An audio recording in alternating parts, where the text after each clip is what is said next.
Transparency International is a citizen-based organization that creates tools, coalitions, and campaigns to fight corruption locally, nationally, and globally.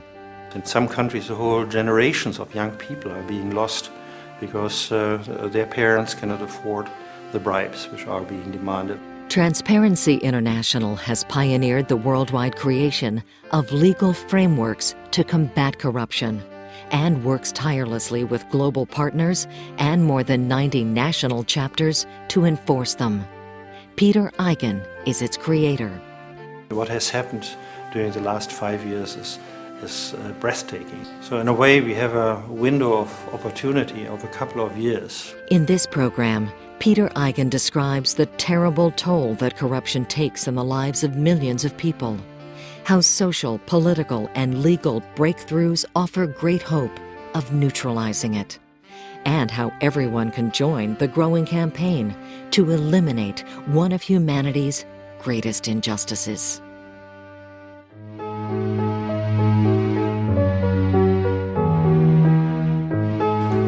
Of course, a precondition of having an energetic fight against corruption is that there is a awareness among the people, among the decision makers, that corruption is extremely dangerous and that something has to be done about it.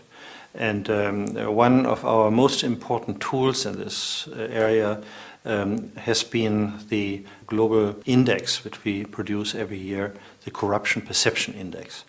This is an index in which we rank countries by the perception of thousands of people who are being questioned by independent opinion surveys, last year by 17 independent surveys, about their perception of how important corruption is in a given country. This list has become a major tool.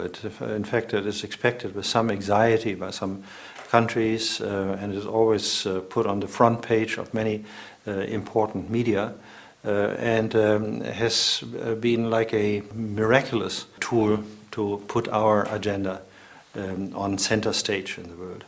We have been criticized that this is somewhat one-sided. In particular, Prime Minister Mahathir of Malaysia criticized us that this looks only at the perceived corruption by the recipients of bribes and that therefore naturally the third world looks worse than basically the hand that gives and offers the bribes. And I think he is right. This was indeed a bias which is built in the Corruption Perception Index, but we had no data on the perceived corruption of the companies coming from various countries in the exporting world. And therefore we had to develop our own survey, and we have done this, and that is our Bribe Payers Index. It was a very revealing instrument, which by the way also ranked various sectors in accordance with their perceived vulnerability to bribery, where the construction sector is the worst, arms trade and arms and military supplies is the second, then comes the energy sector. It's sort of instinctively the right order and has helped us to deal with some of the issues in these sectors more effectively. There has been a criticism that if we only measure perceptions, it is a rather impressionistic, subjective criterion which may be very unfair. It is practically impossible to prove corruption cases, and therefore it is futile to try to simply measure actual corruption, proven corruption.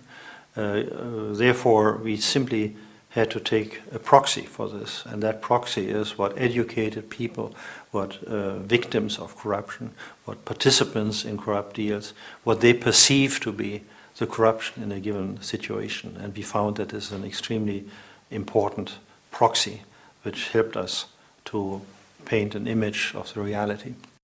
Perceptions are very important, but because of the weaknesses we have also begun to apply some other methods, in particular in surveys which are done within countries. So we had surveys within Mexico, within Peru, within Kenya, for instance, a household survey is asking people how much money does your family have to pay every year for bribes. How often are you asked for a bribe?